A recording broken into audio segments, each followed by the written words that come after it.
In our world that we live in today, it seems like God has taken a back seat to a lot of things. The question of whether there is a God, whether there is a need for God, whether there is a God that's worth paying much attention to. And as I worked through that this past week, and it's just been going over and over in my mind, the general consensus, it seems like, for a lot of the world is, no big deal. It's no big deal. Sherry was up visiting a friend in Minnesota the other day, and her son asked her, says, how come all the fighting amongst the religious people? And the response, I believe, was, all the religions are basically the same. And that's been the consensus that has been taught and has been spread for a lot of years. That, it doesn't matter what you believe as long as you believe in something. And you don't really have to believe in that very strong. And it's just a sad state that we have allowed this world to get in. So I want to touch on 4 different things right now that kind of classifies what most people believe. There's the atheist. The atheists believe that there is no God or gods. At least that's their claim. Now, the exception with that and the caveat, you might say, on that is that they don't believe there is any other God than themselves. Big difference. See, God should be the person that inspires you, that causes you to make the moral choices that you make, to make the decisions on how you treat one another and how you respect Him.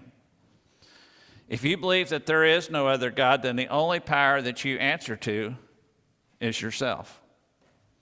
And if you're answering only to yourself, then you can rationalize because you don't have to base it on anything else. The only perimeters you have is maybe what's legal and what's not. You don't even have to go so far as whether it's socially acceptable or not. It's just whether it's going to get you thrown in jail or not. Look at how many things in our world today are legal but morally wrong and morally distorted. To be able to look at something that is obviously this, but in your mind you say, no, it's not this, it's something else. I can convince my mind and I can convince my heart that this is what I'm seeing is not this particular thing. And because I've convinced my mind and my heart of that, then I can deny what is actually real. We have so many lifestyles today that exhibit that basic philosophy. I was listening to a guy at Bible study Monday night, and he says, I told a guy the other day, he says, I can convince my head and my heart that I'm a female black person. He says, and I'm convinced here and here, but that doesn't change who I am. And that's what an atheist really believes, is that I am the God, so I get to make my moral decisions. But as far as any other God, no, there isn't. Now then, the outcome of one who believes in that is when you're dead, you're dead. Well, that's a lot to look forward to, isn't it? I mean, doesn't it give you a lot of hope for the future that when you die, just all over? Just gone. It's done. Nothing more. And that gives you inspiration to live every moment for what you want to do, how you want to do it, and with nobody else really in regard. Second one is an agnostic. They believe that if there actually is a God, which they're not convinced there is, and they're not convinced there isn't, that there is absolutely no way of proving or knowing whether there's a God or not. In other words, if there is a God, there's no way to communicate with that God. There is no way for that God to communicate with me. There is no way for that to be any encounter, so to speak, with that God. Now, the basis and premise that they hope for, I believe, is that they're trying to stay so close to the fence on whether they're a believer in God or not a believer in God that they can switch either way at the very last millisecond. Only problem with that is it never works. It never works. Two more. Deism believes that there was a God or gods, but is no longer actively engaged. A deist will believe that God is dead, or that God is so far out of reach that you or I will never have any way of communicating or have an association with him. A deist could also be a person who says, oh yeah, I believe in God, but then never giving that God that you claim to believe in the time of day. You don't worship it. You don't really have any conversations with that God. You don't really have any interaction with that God other than, oh yeah, I believe there's God. Therefore, I must go to heaven one of these days because I believe there is a God. Even though there is no relationship whatsoever. You fit right in with the same group that says, well, the Bible's outdated and God is dead. You're fitting in the same group as that because you said it's no big deal. Well, based on the idea that because you believe in God, but you don't do anything with God, you fit in the same category as the devil and all of the demons because they were the first ones that recognized Jesus Christ as the Son of God whenever he walked on the earth. So if that's the case, then they're going to heaven too. And I don't believe that's right. I don't believe that's right at all.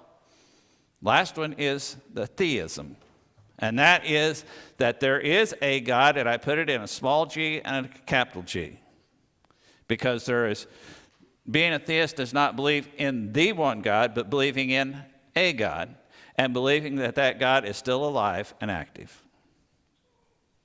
Christianity is based on the fact that there is one God, and he is very much alive, and he is very much active, and he wants to be active in your world. But there are many religions who believe that you can pray to a lot of other gods, and you just hope that there's a good outcome because you have no evidence other than what has been made up as to what that outcome might be. Now then, the reason I have brought this much information is because I want to read chapter 6 of Daniel, the first 20 verses. And there's a point in here that I hope that I can get across. You guys know this story. Starting with verse 1, chapter 6. Still hear a few pages turning, so I'll give you a second.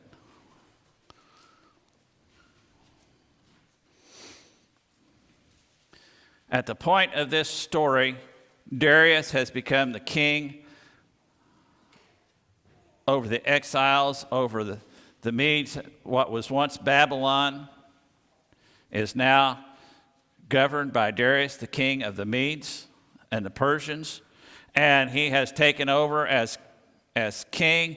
And because he has inherited, you might say, quite a kingdom, there was just bound to be a sense of, I must be really something. I must be really important. I must be really good. It seems like that kind of goes with territory.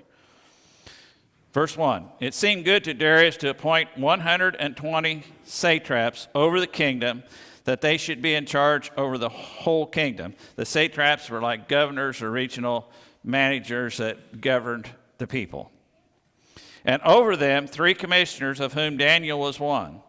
that these satraps might be accountable to them, and that the king might not suffer loss. Then this Daniel began distinguishing himself amongst the commissioners and satraps because he possessed an extraordinary spirit, and the king planned to appoint him over the entire kingdom. Then the commissioners and satraps began trying to find a ground of accusation against Daniel in regard to government affairs, but they could find no ground or accusation or evidence of corruption, inasmuch as he was faithful, and no negligence or corruption was to be found in him. Then these men said, "We shall not find any ground of accusation against this Daniel, unless we find it against him with regard to the law of his God." Stop right there for just a second. Daniel was one of the people who was taken from Israel into exile as a youth. He was the one in the first story that whenever they picked out the choice young men of Israel to serve in the kingdom of Babylon, and they fed them, they was going to feed them all the king's choice food and educate them and bring them up and teach them all the things that they wanted them to learn. Daniel and the other three, Shadrach, Meshach, and Abednego, were the ones who says, you know, if we eat your food, we'll be eating something that is unclean to us and not permitted by our God. So give us vegetables and water to drink, and we will prove that our God is able to take care of us and provide for us without defiling ourselves. And as the person who is in charge, after he worried about it for a while, he went ahead and tried it, and he said, "I'll try it for a week and we'll see what happens." At the end of the week, those who were just on vegetables and water were in better shape than anybody else. So they allowed it to continue. This was the man that Daniel was. Daniel was a person who he could have, at the time he got taken into exile, he could have rebelled. He could have fought against. He could have had a bad attitude. He could have sulked. He could have done so many things that would have just made his life miserable because he was taken into exile. He could have cried out and said, but I don't deserve this. Why has my God done this to me? How could God do this to me? But instead he says, you know, I am here. God has put me here for some reason. I'm going to make the very best out of it I can. And I'm going to be faithful to my God no matter what else happens. I'm going to serve my God. Because if anybody can make something good come out of this, it is my God. He is put in charge as one of the top three commissioners because he interpreted the dream of not Nebuchadnezzar, but Belshazzar. He's put in charge. There's a couple others that's in charge with him. They see him as an exile and as an outcast in their opinion. And for some reason, he keeps getting all the attention. Every time there's a question brought up, he has the answer. It's just like, you know, it's not fair. We will never get anywhere in our own work if he is always outdoing us. And Darius recognizes this and says, I'm going to put him in charge of everybody. And then I won't have to worry about it because he's always been faithful, he's always been right, he's always been just. And the ones who are of that country, they said, we got to get him out of here because, after all, we're entitled to that position because we're natural citizens. And said, the only way we can do that is to trick him. We've got to set a trap because he's been faithful in everything that we've done. We've got to set a trap. Let me read on. Verse 6, then these commissioners and satraps came by agreement to the king and spoke to him as follows. King Darius, live forever. All the commissioners of the kingdom and the prefects and the satraps, the high officials and the governors have consulted together that the king should establish a statute and enforce an injunction that anyone who makes a petition to any god or man besides you, O king, for 30 days shall be cast into the lion's den. Now, O king, establish the injunction and sign the document so that it may not be changed according to the law of the Medes and the Persians which may not be revoked. Therefore, King Darius signed the document that is the injunction. These satraps and governors, the ones who is against Daniel, they come and they says, "Oh, king, live forever. Man, you're just it. You're just, just a," pardon the expression, they were just sucking up to him. They were just buttering him up, just boosting his ego. And he says, for a period of 30 days, you need to make a law that says nobody can ask of anything from any god or any other man except for you. And the king just swells up with pride, and he says, I am pretty awesome. I'm a pretty neat guy. Look at where I'm at. Got the biggest kingdom in the world here I'm governing over. Sounds like a good plan. Let's go ahead and do it. Let's go ahead and do it. What happens? Verse 10.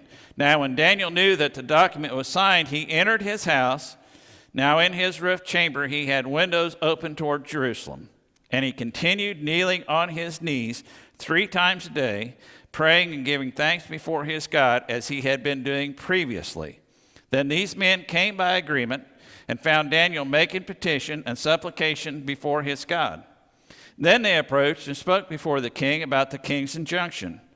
Did you not sign an injunction that any man who makes a petition to any god or man besides you, O king, for 30 days is to be cast into the lion's den? The king answered and said, the statement is true, according to the law of the Medes and Persians, which may not be revoked. Then they answered and spoke before the king, Daniel, who is one of the exiles from Judah, pays no attention to you, O king, or to the injunction which you signed, but keeps making his petition 3 times a day. Then as soon as the king heard this statement, he was deeply distressed and set his mind on delivering Daniel, and even until sunset he kept exerting himself to rescue him. Then these men came by agreement to the king and said to the king, recognize, O king, that it is the law of the Medes and the Persians that no injunction or statute which the king establishes may be changed. Didn't you sign a law that says for the next 30 days you can't make any petition to any other god or to any other man except for you? Yeah, I made that. I signed that. Put my John Hancock right there on, sealed it. Somebody did. Well, they're going to have to pay for it. Who was it? Daniel. Ooh. He's my favorite. What can I do to change this law? By that time, I think the king realized they had set a trap. They had intentionally done what they had done, and he was looking for a way out, and he couldn't find one. And they come back and remind him. They said, now don't forget, king, you signed that injunction, and you signed it by power of the Medes and the Persians, and it cannot be revoked once you sign it, and you've already signed it. And he's tried everything, and he can't get out of it. Verse 16. Then the king gave orders, and Daniel was brought in and cast into the lion's den. The king spoke and said to Daniel, your God, whom you constantly serve, will himself deliver you. And a stone was brought and laid over the mouth of the den, and the king sealed it with his own signet ring and the signet rings of his nobles, so that nothing might be changed in regard to Daniel. Then the king went off to his palace and spent the night fasting, and no entertainment was brought before him, and his sleep fled from him. I can't get out of this. Daniel, bring Daniel in. And he says, may the God that you serve faithfully deliver you. This was a plea of desperation. But I want you to notice one thing about what his statement was. He did not say, the God whom we serve, may he deliver you. He said, the God whom you serve. Perhaps he will find a way to deliver you. And they put him in the lion's den. They rolled the stone or the door or whatever it was, and they sealed it so it could not be disturbed. And then the king went back to his place, and I'm sure he paced all night, wrung his hands all night, prayed however he could all night. And he says he had no entertainment, he had no visitors, he had nothing like that. And he was not able to sleep all night long because he was regretting his decision, he was regretting what happened, and he was regretting that the man that he loved the most and trusted the most and could depend on the most, he had actually destroyed his life. Or so he thought. Last couple of verses. Then the king arose with the dawn at the break of day and went in haste to the lion's den. And when he had come near the den to Daniel, he cried out with a troubled voice. The king spoke and said to Daniel, Daniel, servant of the living God, has your God, whom you constantly serve, been able to deliver you from the lions? That I've read all of this and told all of this to get to that one statement. Darius comes and he says, has the God whom you serve, has he been able to deliver you? The God that you serve, has he been able to deliver you? Now then, remember what I put up earlier about the atheists and agnostics and the deism and the theists? There's going to come a time in every one of our lives where we're going to be asked or be faced with that situation. Is the God in whom we have served able to deliver us? Is the not believing in any other God other than yourself, how's that going to work out for you? What about the ones who says, I'm just straddling the fence. I want to stay close enough to both sides. I want to live in the world, but I want to get to heaven too. So I'm not going to say there isn't a God. I'm not going to say there is a God. I'm just going to try and stay close enough that I can go either way, hopefully at the last second. How do you think that's going to work out? How do you think the deism is going to work whenever you said, well, yeah, I believe in a God. Not enough to follow him, not enough to base my life on it, not enough to read that book or go to church or anything like that, but I believe in a God. How's that going to work out? Here's how it works out so many times. At the funeral, they all gather around with the same beliefs that, we believe in a God. We've never given him the time of day, but the person who's just died is looking down upon us. Based on what? Based on what? Daniel was faithful to the God in whom he served, and when he entered into that lion's den, he probably had no idea what was going to happen, but he was not concerned because he knew his God was going to take care of him. Either way it worked. Shadrach, Meshach, and Abednego had the exact same feeling whenever they were thrown into the fiery furnace. And they said, no God can save you from this. You got one more chance to bow down and worship me. And he says, save your breath, because even if our God doesn't deliver us from this, he's still our God. Period. End of discussion.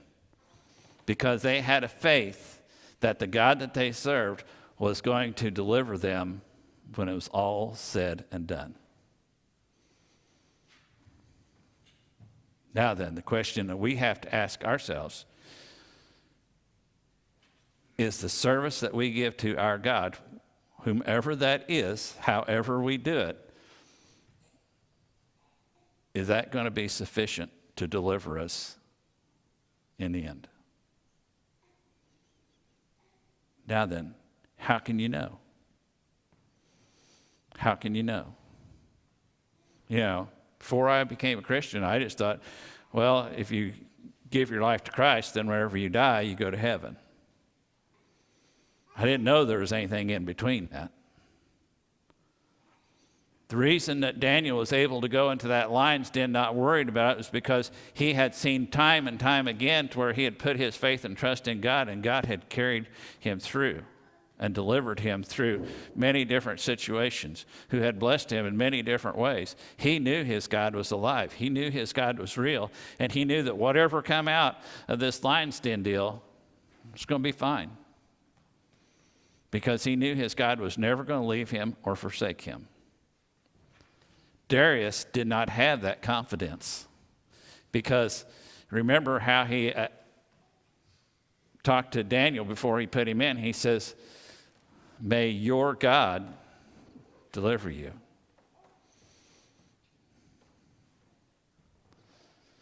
If you read the rest of this story, you find out that this witness of Daniel caused the entire kingdom to honor and recognize the God of Israel,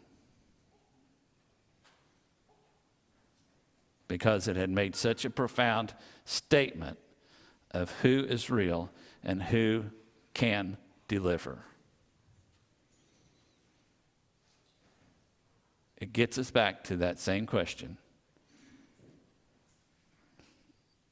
Do I have evidence that my God is real? Do I sense whenever I pray to him that he's not only listening, but he's working on an answer? Can I look back at testimonies of how he has brought me through some things that I never thought possible before, and knew it was not just coincidence or luck, but it was just the hand of God? That's the God who will deliver you. But the God that says, I am my own God, and I'll do what I want to do, how I want to do it, when I want to do it, if I want to do it, it's not going to work out. If the God in whom you serve is not based on the words and the commandments of that book right there, you're in trouble. If the God in whom you serve is not recognizing the power of the salvation made available only through Jesus Christ, I just want to warn you, it's not going to work out very good for you.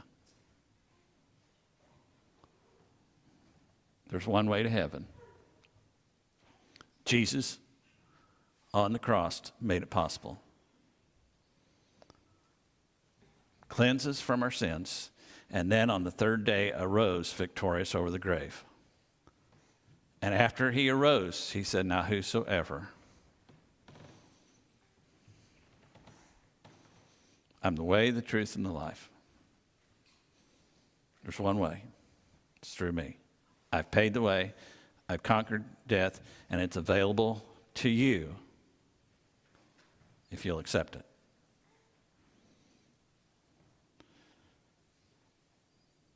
Do you know that God? Do you serve that God, or do you serve your own version? I can't answer that for you. But I want you to ask yourself, is the way I believe, is the God whom I serve, is he going to be able to deliver me? If you can't say with a resounding yes, as the hymn of invitation is given, I invite you to come and invite this God, whom sent his Son because of his love for you, into your heart, into your life, so that you may know that there is one God and one way, and you've chosen it. As we stand to sing the hymn of invitation, if you need to respond, I challenge you to do so. Just a closer